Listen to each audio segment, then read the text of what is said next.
Assalamualaikum warahmatullahi wabarakatuh. Baiklah, di sini saya akan melanjutkan membahas tentang pengertian administrasi, sarana dan prasarana. Menurut Kamus Besar Bahasa Indonesia, sarana adalah segala sesuatu yang dapat dipakai sebagai alat dalam mencapai maksud dan tujuan. Menurut ketentuan umum, sarana adalah perlengkapan pembelajaran yang dapat dipindah-pindahkan. Nah, sedangkan sarana pendidikan menurut tim penyusunan program media pendidikan Departemen Pendidikan dan Kebudayaan adalah semua fasilitas yang diperlukan dalam proses belajar mengajar, baik bergerak maupun tidak bergerak, agar mencapai tujuan pendidikan yang dapat berjalan dengan lancar, teratur, efektif dan efisien. Menurut Ibrahim Bafedal 2003, sarana pendidikan adalah semua perlengkapan peralatan, bahan atau perabot yang secara langsung digunakan dalam proses pendidikan di sekolah. Sedangkan prasarana menurut Kamus Besar Bahasa Indonesia adalah segala proses yang merupakan penunjang utama terselenggaranya suatu proses. Prasarana pendidikan merupakan semua komponen belajar mengajar di sekolah. Sebagai contoh, jalan menuju sekolah, halaman sekolah, gedung, dan sebagainya. Secara umum, sarana dan prasarana adalah alat penunjang keberhasilan suatu proses upaya yang dapat dilakukan di dalam pelayanan publik, karena apabila kedua ini tidak stabil, maka semua kegiatan yang dilakukan tidak dapat mencapai hasil yang diharapkan sesuai dengan rencana.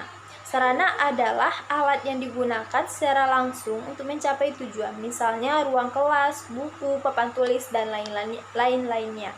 Sedangkan prasarana adalah alat yang tidak langsung secara digunakan untuk mencapai tujuan dalam pendidikan, misalnya lokal, bangunan sekolah, lapangan olahraga, dan sebagainya. Salah satu aspek yang dapat diperhatikan perhatian utama dalam setiap administrasi pendidikan adalah mengenai sarana prasarana pendidikan.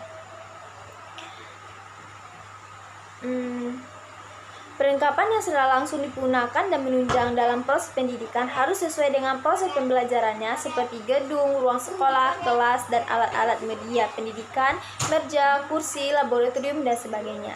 Sedangkan yang dimaksud dengan prasarana adalah fasilitas yang secara tidak langsung menunjang jalannya proses pendidikan, seperti halaman yang bagus untuk melakukan pembelajaran.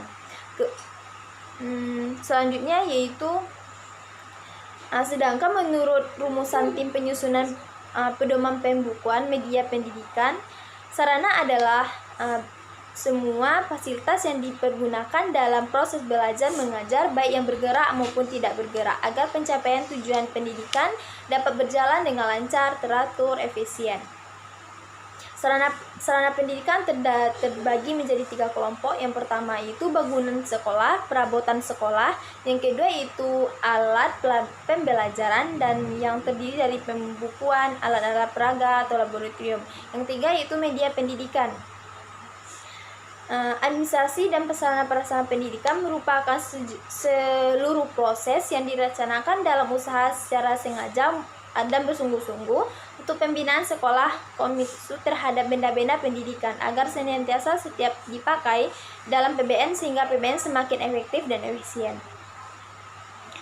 Yang pertama yaitu ditinjau dari fungsi terhadap proses belajar mengajar. Sarana prasarana berfungsi langsung dalam proses pembelajaran seperti alat pelajaran, alat peraga, media pembelajaran. Prasarana pendidikan berfungsi tidak langsung seperti gedung, tanaman, dan halaman. Yang kedua yaitu ditinjau dari jenisnya, yaitu fasilitas fisik, yaitu segala sesuatu yang berwujud mati yang mempunyai peran yang memudahkan dalam melancarkan suatu sekolah atau kendaraan komputer.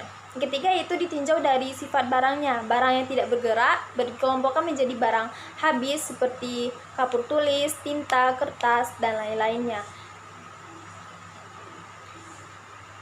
Nah, Pada garis besar, administrasi prasarana menurut PP nomor 29 2005 meliputi 5 hal. Yang pertama yaitu penentuan kebutuhan, yang kedua yaitu proses pengadaan, yang ketiga pemakaian, yang keempat pencatatan atau pengurusan, yang kelima itu pertanggungjawaban. Selanjutnya itu proses administrasi sarana dan prasarana. Secara kronologis operasional, kegiatan administrasi sarana prasarana pendidikan meliputi yang pertama itu perencanaan pengadaan barang, suatu kegiatan administrasi yang baik dalam diawali dengan suatu perencanaan yang matang, baik yang dilakukan demi menghindar kesalahan atau kegagalan yang tidak diinginkan.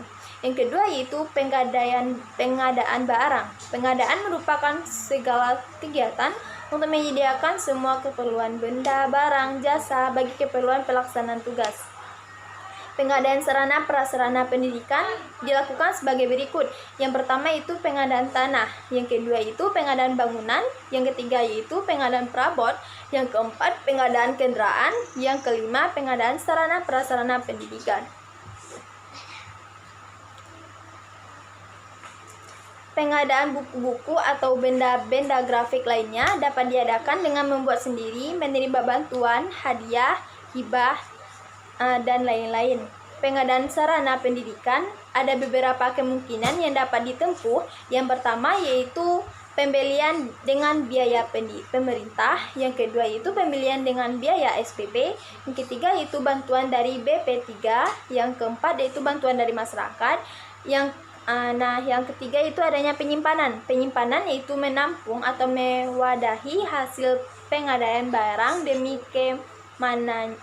keamanannya, baik dengan belum maupun yang distribusikan. Kegiatan penyimpanan meliputi berupa barang, penyimpanan barang, dan mendistribusikan barang. Yang kelima yaitu untuk keperluan penyimpanan barang biasa diperlukan dalam gedung.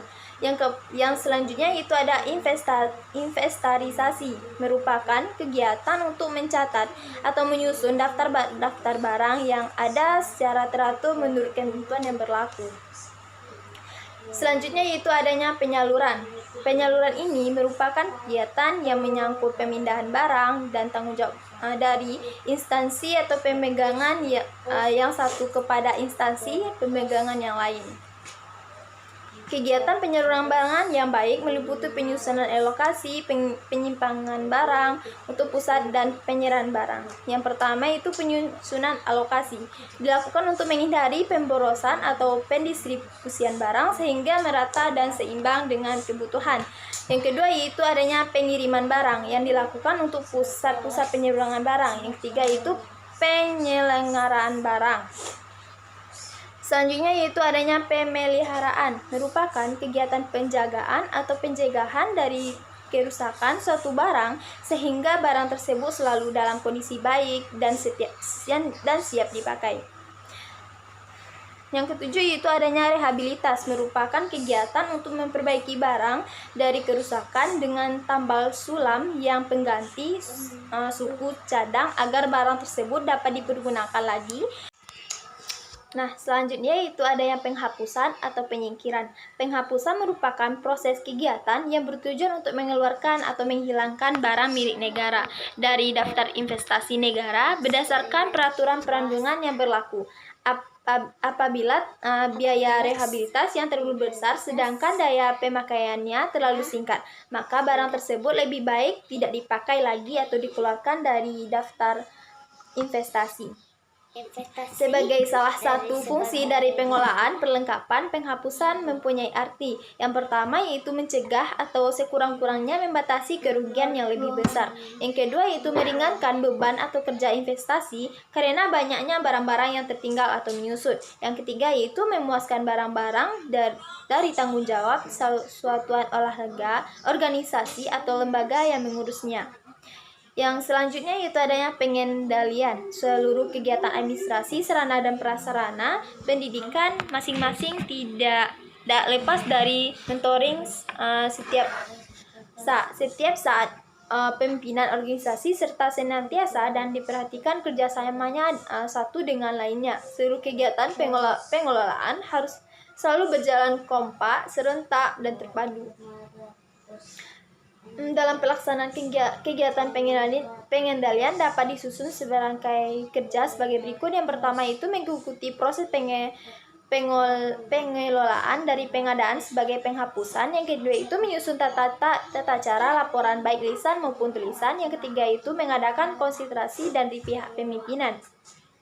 Yang selanjutnya itu mengadakan konsultasi dengan pihak pelaksana. Yang selanjutnya itu mengadakan koordinasi antara fungsi perencanaan dan fungsi-fungsi lain. Yang terakhir yaitu adanya penyusun laporan menyeluruh secara periodik tentang pelaksanaan dari proses pengelolaan yang terjadi dalam masing-masing fungsi. Nah, yang ketiga itu adalah peran guru dalam administrasi sarana dan prasarana. Peran guru dalam administrasi sarana prasarana adalah dimulai dengan perencanaan, pemanfaatan, pemeliharaan, serta pengawasan penggunaan sarana dan prasarana. Yang pertama yaitu setiap satuan pendidikan formal dalam non formal menyediakan sarana dan prasarana yang memenuhi keperluan pendidikan sesuai dengan pertumbuhan yang dikembangkan potensi fisik, kecerdasan, intelektual, sosial, emosional, dan kejiwaan peserta didik.